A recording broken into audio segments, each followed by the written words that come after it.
Welcome to Newsmax TV. I'm Kathleen Walter. Joining us is a very special guest, former Florida Governor Jeb Bush. Elected in 1998 and having served 2 terms, Governor Bush is credited with spurring tremendous economic growth in Florida and reforming the state's education system. Today, he is hailed as one of the most popular Republicans in the nation. Welcome back to Newsmax TV, Governor Bush. Great to be back. Well, in a recent interview with CNN's Larry King, your father cited former Massachusetts Governor Mitt Romney as his favorite for the GOP presidential nomination in 2012. What is your view of Governor Romney's prospects, and who are your favorites for 2012? First of all, it's a little early. I'd like to have like 2 months off between one cycles. There ought to be a law that we let everybody have a break. You know, we're not even into 2011, and everybody's focus immediately turns to the 2012 election. I'm a big Mitt Romney fan. Apparently my dad is as well. But I think there are other candidates out there that are worthy of respect. And I think part of this process that's important is to allow candidates to speak what, to talk from their heart, to show what kind of leader they can be, to go through the hot coals of a pretty challenging primary process. And out of that, normally we end up with a pretty strong candidate. So it's way too early for me to say who I would be supporting, but there's a field maybe of 10 candidates, all of whom I would gratefully support against the current incumbent in the White House. Now, former Alaska Governor Sarah Palin has made a tremendous impression on the GOP grassroots. Why do you think that she's resonating? She's got an incredible skill to connect with people. She has just fantastic political instincts, I think. She also has something that I find pretty amusing. I was at Harvard for a week at the Kennedy School as a fellow, which was a great thrill to be with these really bright, mostly liberal, but very bright kids. And she seems to get energy from the left's opposition of her. It's interesting how she turns that energy into continued strength amongst people who view the elites with with great concern. So she's managed to figure out how to deal with this almost irrational displeasure of her. She turns it into a huge political strength, and that requires just great political instincts, and she certainly has it. Now, your mother recently made headlines in suggesting that it would be best if Governor Palin stayed out of national politics. Sarah Palin dismissed this as a blue blood comment. I know we may be getting you into some hot water with your mom, but what is your reaction to the crossfire? Look, if it's between my mom and Governor Palin, I got to go with my mom just in general because she's my mother. So you're not going to get me in trouble by me disagreeing with my beloved mother of 85 years, who occasionally from time to time says things that, give us all great joy and sometimes some consternation. I think it's way too early to be speculating about who's on first in the political process. Each one of these candidates running has a challenge to overcome, and they all have great strengths. And part of this political process that will start hopefully 2 or 3 months from now, not today, is that how do you overcome the perceptions of weakness that you might have, and how do you take advantage of your strengths? So without getting in the details of what the strengths and weaknesses of each candidate it's clear that they all have strengths and they all have weaknesses, and the test of the primary is for them to overcome those perceptions of weakness. And Governor Palin has them, as does Mitt Romney, and anybody that subjects themselves to this process will be a far stronger candidate and hopefully better leader if they prevail. Now, during Florida's U.S. Senate primary, Governor Charlie Crist left the Republican Party, and your comment to Newsmax back in February that he committed an unforgivable act by supporting Obama's stimulus plan may have paved the way. Do you think Governor Crist could ever regain his GOP credentials, and what is your assessment of his political future? No. The answer is absolutely no. He's abandoned his party. He's not going to be running as a Republican. He may run again, but it won't be as a Republican. He rejected our philosophy. He abandoned the party. He's not welcome back. I can't imagine that happening. So the guy's very ambitious. I imagine that he'll try to figure out a way to get back in the game. This is what he does. This is who he is. But he won't be running as a Republican. If he does, he'll get crushed.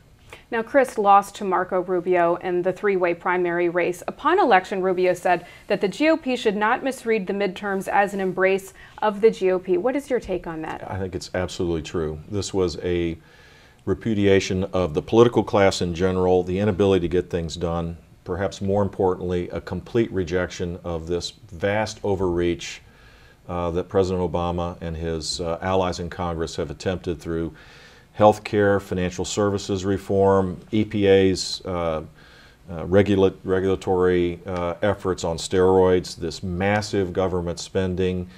All the uncertainty created by all this action has frozen in place private investment, and people have voted to say we don't want that. They have not voted for the Republicans per se because we have not offered a compelling alternative yet.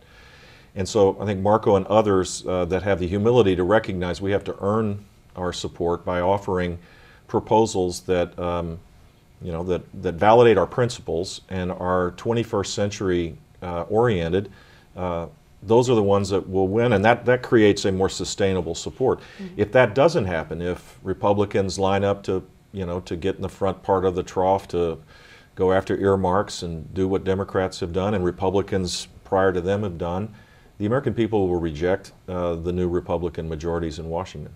Now, with Republicans needing Latino votes to win the White House in 2012, some are already suggesting and floating around Marco Rubio's name to fill the GOP vice presidential slot. Do you see a scenario for that? You know, I love Marco. I've seen him grow up. He ran an incredible campaign. He's just been a spectacular leader and candidate, and he deserves all the attention he's getting on the national stage. But I worry that all this adulation is premature, and he knows that. I mean, it hadn't gone to his head. He's a pretty humble guy. He's a star, and he can play a role on the national stage. It may be too early in 2012, but you never know. I mean, he could easily be a great addition to certain candidates. He's proven that you can be a conservative and draw people towards your cause. He did that as a candidate, and he's the most eloquent spokesman for American exceptionalism, which is the way we lift our cloud of pessimism that's on top of our country right now, is to remind ourselves of our latent greatness that only matters if we turn it into action. So there's no finer speaker about that than Marco Rubio. What about President Obama's prospects for winning re-election in 2012? Do you see that happening? It could. It could happen. I wouldn't underestimate his ability to get reelected. People forget that in an off-election year, you have great volatility and turnout, and we had much higher turnout numbers than Democrats. But in general election, where the focus might be on the presidential race and not on these other races, it's possible that he could reassemble the coalition that allowed him to win. If the Republicans break up and are disparate parts rather than focus on the bigger, broader concerns of the American people, I could see that the president could get reelected. It doesn't appear to me that he's going to pivot to the middle or try to find common ground where there is, but I hope he does that. I hope he tries to find common ground on the things that aren't ideological. But it seems to me he's totally committed to this ideology that's out of step with the American people. If the Republicans elect a candidate that is broad-based in his appeal, that candidate should be able to win. Governor Bush, some grassroots conservatives say that Republicans should reserve the right to shut down the federal government rather than vote to raise the debt ceiling in the next Congress. Do you view that as a mistake? You know what, I view it as a little naive in the sense that if you shut down the government, first of all, you can't shut down the government. There are public safety, national security issues that override a well-intended point, I'm sure, that government is way too big. Better to have a plan on how you reduce the debt by reducing the deficit. And that plan is out there. Paul Ryan's Roadmap 2.0 is the appropriate plan, or a version of that. Tax simplification ought to be added to it. Creating an energy policy that's based on energy security for our country should be part of it. you can create a roadmap where you have declining deficits that would create a whole lot of confidence, a lot more confidence than shutting down government for a couple of weeks and then admitting that it's not going to be finished. It's harder to build consensus around the tough choices that have to be made, but that's what's going to have to be done. And so I hope the energies in Washington are embracing these tough choices and going to the American people and explaining that conservative governance will create the path to a brighter future for our country, but it's not going to be easy. You can't, the idea of something for nothing, which is kind of the politics of the here and now, has to be rejected. Thankfully, we have really good leaders that are in Washington, younger House members that are very idealistic and also thoughtful in their proposals that I think show a better path. Now, the country seems stuck in an economic malaise. How do we get America going again? It almost would be, this may sound a little flippant, but if the president and his team could just take a 3-month vacation, it might be helpful. Just chill. No, don't try to propose new things and new regulations and new rules and create this cloud of uncertainty that has frozen in place private investment. That would be for starters. The second thing is to create a pro-growth agenda for our country. If the country grew at 3.5% instead of 1.5% over a 10-year period, in the 10th year we would create, that variation of 2%, say, would create the economy of Germany. We should trust people interacting amongst themselves, investing in their own dreams to create far more prosperity than all of this command and control environment that exists in Washington. And if the president would just embrace that idea, which is a very American idea, he could get reelected probably, but more importantly, we could start seeing people getting back to work again, and we could have economic growth. Without economic growth, our problems become overwhelming. With it, we can solve just about any problem. A number of states are struggling right now. Do you see states like New York or California perhaps going bankrupt? Well, I mean, you got to define bankruptcy. They are effectively bankrupt right now, not New York necessarily. I'd say Illinois and California are close to it. When you combine fiscal deficits with pension obligations that are far greater than the expected incoming receipts that they're going to get for their pension plans. I mean, these are serious problems. So, I mean, if these were private entities, they would be junk bond rated. They probably wouldn't be able to secure credit. There's an implied support that shouldn't be there from Washington that I think keeps them afloat.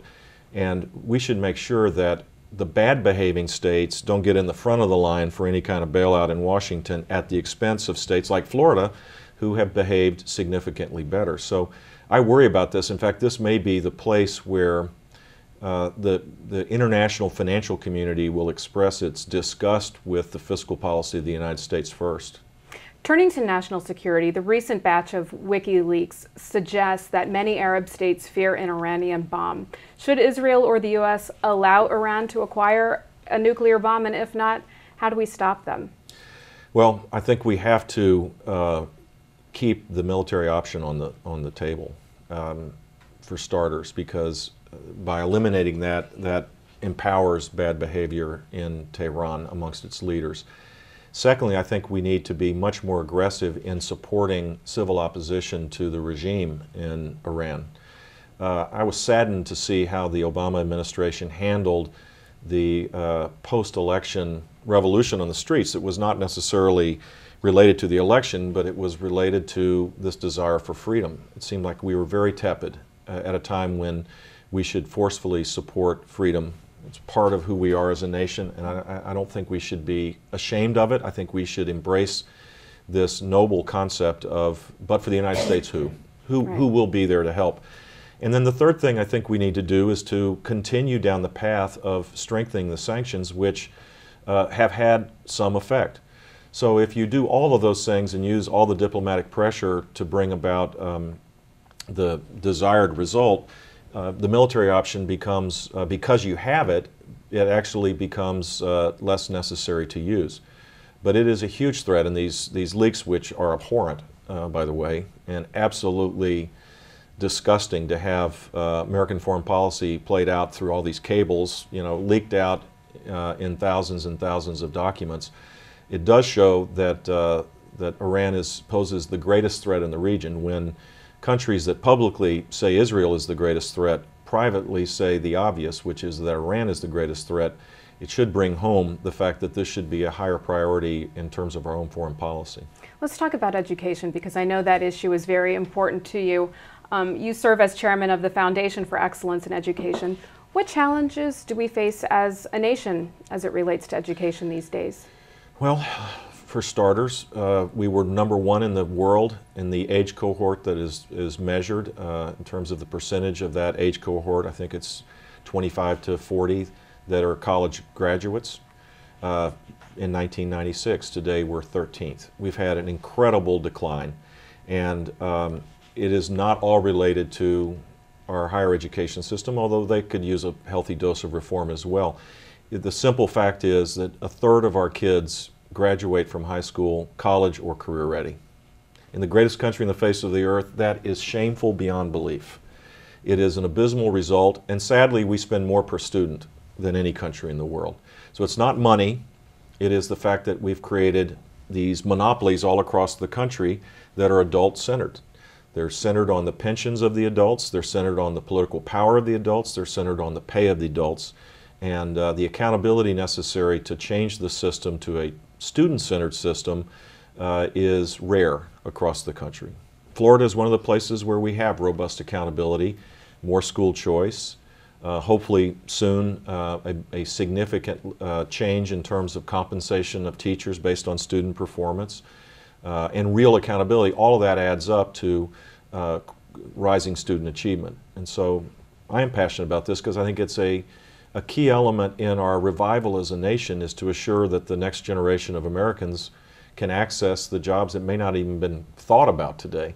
And there's no possible way that will happen when kids are reading at 9th grade level when they graduate from college, from high school. We think we're doing something good by letting little Johnny get passed along, socially promoted year after year. But the fact is, we're just narrowing the ability of that young person to dream a dream and have the tools to make that dream come true. And as a relatively older person, getting older each and every day, selfishly, I want to make sure that the young people are aspiring and that they're talented and that they're capable of competing in a global economy. And right now, no one could honestly say that that's the case. Now, your brother has been speaking out in the media lately promoting his new book. I noticed. And recent polls show that his popularity has risen steadily since he left office. Why do you think voters are reconsidering his accomplishments? And how do you think history will remember him? Well, it's a couple of things that's part of human nature. As life goes on, people kind of remember the better things and not necessarily the bad things. I notice that when I wander around the streets of Miami, that people don't come up to me and say all the stupid things I did. They remind me of the good things. It's just a nice part of human nature. So, and then second, history is always a better judge of the effectiveness of leaders, not popularity in the here and now. And I think people over time begin to assess my brother's tenure as a time of great turbulence, and that he made tough decisions based on his love of country. And then thirdly, former presidents get compared with current presidents. And as the current president's popularity, his shine has been lost over time, and reality is set in for President Obama and people's perception of him. I think people view my brother in a kinder light. The only thing my brother didn't do on this massive publicity tour was come to Newsmax, where he probably could have sold thousands and thousands more books. Well, he's welcome here anytime. I'm going to tell him. Okay. Last question real quickly, Governor. A friend of yours in the Sunshine State, GOP Representative Tom Feeney, predicts your sense of duty will someday compel you to run for president. You have said you have no plans to run for 2012, but what circumstances might persuade you to toss your hat in the ring? I have none. No, I can't think of a circumstance, but look, what I've said, and it creates all sorts of scurrying around of speculation, is you never say never in life. All I've said is I'm not running in 2012. I've got a duty to provide for my family. I intend to stay involved to try to help conservative candidates be positive and hopeful and optimistic, and with concrete proposals to back it up, and encourage people to do that. And my guess is that there's a new generation of leaders that got elected this time and will get elected in the next cycle that will be the future of the conservative cause, and I will be there as an old guy supporting them. All right, former Governor Jeb Bush, thanks so much for Thanks. stopping by. It's You always bet. great to see you. Thanks. And thank you for watching Newsmax TV.